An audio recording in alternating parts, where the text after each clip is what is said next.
ఇట్లా అప్పుడు చెదరగొట్టబడి వచ్చి దేశాలన్నిటా చెదరిపోయి ఉన్న ఆ జనాంగం. అంతకుముందే అప్పుడప్పుడు జరిగిన ఇష్యూస్లో కొంతమంది చెదిరిపోయారు.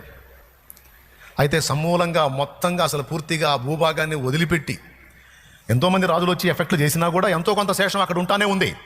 కానీ అసలు ఒక్కడు కూడా లేకుండా మొత్తం సమూలంగా తరిమి వేయబడ్డ ఘట్టం క్రీస్తు శకం 70లో జరిగింది. వాని రక్తం మా మీద మా పిల్లల మీద ఉండుగా కానీ వాళ్ళు పలికినందుకు జరిగింది.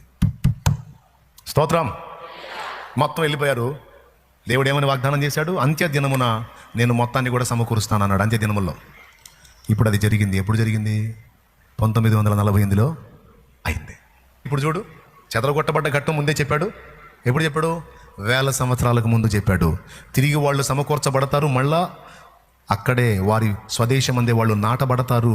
మరి ఎన్నడూ పెళ్ళగింపబడకుండా వాళ్ళని నాటుతాను, ఖ్యాతిని మంచి పేరును వాళ్ళకి రప్పిస్తానన్న మాట ఇప్పుడు నెరవేరిందా లేదా?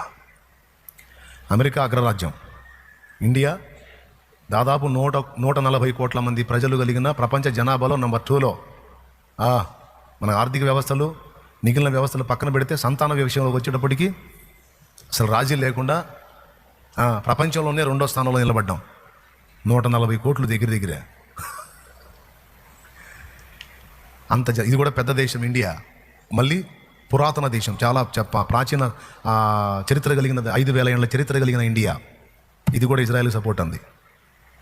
మరి ఉక్రెయిన్ రష్యా కొట్టుకుంటుంటే ఎవరూ మాట్లాడలేదు ఏంది? హలో, తెలుసా బాబు? చదువుకున్న వాళ్ళకి తెలుసు ఈ సంగతి. సీరియల్ సినిమాలు చూసే వాళ్ళకి ఏం తెలిసి వచ్చింది తెలియదు. వాళ్ళ సీరియల్ వాళ్ళ సేపు మిమ్మల్ని ఇబ్బంది పెట్టను.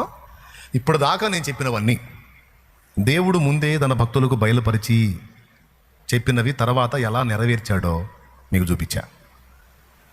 ఇప్పుడు చెప్పండి, మనం సేవించే దేవుడు నిజమైన దేవుడా లేకపోతే మనం కల్పించుకున్న దేవుడా? మనల్ని కల్పించిన దేవుడా? మనం కల్పించుకున్న దేవుడా? మనం కల్పించుకున్నాడు ఎవడు చెప్పలే ఈ విషయాలు. మనం కల్పించుకున్నాడు ఎవడు చెప్పలే ఈ విషయాలు. కానీ మనల్ని కల్పించిన వాడు కనుకనే మొత్తాన్ని ఓపెన్ చేశాడు.